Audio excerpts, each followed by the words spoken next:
வெற்றி வந்து லக்ஷ்மிக்கு கால் பண்ணி, "அத்தை நான் அப்பாகிட்ட எல்லாத்தையும் சொல்லிவிட்டு ஒரு ஃபைலில் சைன் பண்ணி கொடுத்தாருன்னா கண்டிப்பாக ட்ரீட்மெண்ட் பாட்டிக்கு வந்து நல்லபடியாக பார்த்துக்கலாம்." அப்படின்ற மாதிரி சொல்கிறாங்க. "சரிங்க மாப்பிள்ளை, நான் கிளம்பி வரேன்னு" சொல்கிறாங்க. அப்படியே அஞ்சலியும் சேர்த்து கூட்டிகிட்டு வாங்க அப்படின்ற மாதிரி சொல்கிறாங்க.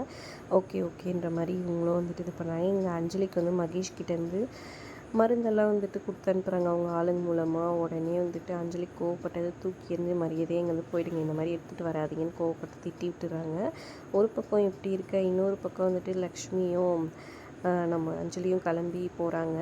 அங்கே போனோடனே வந்துட்டு மீனாட்சி வந்துட்டு வாங்க வாங்கன்னு சொல்லி உட்கார வைக்கிறாங்க. என்ன அத்தை இது, எதுக்காக வந்திருப்பாங்கன்னு யோசிக்கிறாங்க. அப்புறம் இவங்களே போயிட்டு என்ன விஷயம்னு கேட்குறாங்க.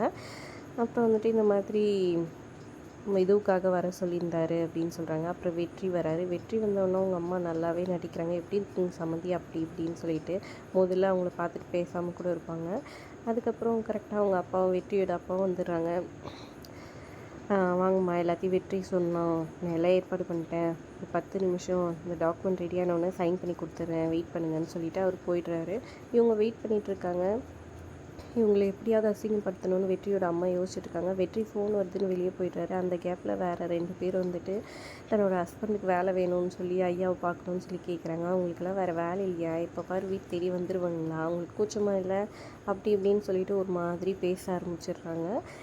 இதனால் அஞ்சலியும் அவங்க அம்மாவும் ஒரு மாதிரி இதுவாகிட்டு அப்புறமா டக்குன்னு அங்கேருந்து கிளம்பி போகலான்னு அஞ்சலி எழுந்திரிச்சிடுறாங்க. அப்போ கரெக்டாக கதிர் வராரு. பார்த்துட்டு, என்னம்மா பண்ணிகிட்ருக்கேன், நம்ம எலெக்ஷன் அப்போ அவங்க வீடு தேடி போய் கேட்டுருந்தோமே, அப்போல்லாம் நல்லா இருந்துச்சு, அக்கா கொடுங்கக்கா நான் பார்த்துக்குறேன்க்கா, அப்பாகிட்ட சொல்லி உங்களுக்கு தேவையானதை செய்ய சொல்கிறேன்க்கா அப்படின்ற மாதிரி சொல்லி அமுச்சுட்டுறாரு.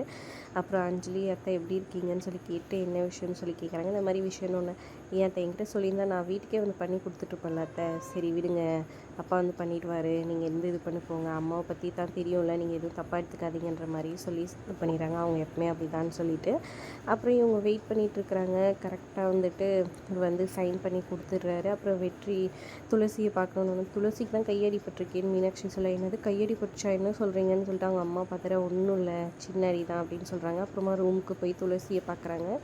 துளசி பார்த்தோன்னே சந்தோஷமாக பேசிக்கிட்டு இருக்கிறாங்க. அப்புறம் தியா பாப்பா வந்து பேசி அவங்க பாட்டியை வந்துட்டு ஏதோ ட்ராயிங் காமிக்கணும்னு கூட்டிகிட்டு போயிடுறாங்க. அப்புறம் அஞ்சலி அவங்க அக்கா கிட்டே பேசிகிட்டு இருக்காங்க. என்னக்கா இது, என்ன இப்படி அடிபட்டிருக்கேன்னு சொல்லி கேட்க, அதெல்லாம் ஒன்றும் இல்லடி சின்ன அடி தான் அப்படின்ற மாதிரி சொல்லி சமாளிக்கிறாங்க. அப்புறம் என்னடி உனக்கு எப்படி போகுது எல்லாம் அப்படின்னு சொல்லி கேட்க, அந்த மகேஷ் தாங்க ஒரே பிரச்சனை பண்ணிகிட்ருக்கான், அவனை நான் லீகலாக டைவர்ஸ் பண்ணலான்னு முடிவு பண்ணிட்டேன்னு சொல்கிறாங்க. சரி ஓகே, ஒரு லாயரை பார்க்கலாம், கவலைப்படாதுன்னு சொல்கிறாங்க.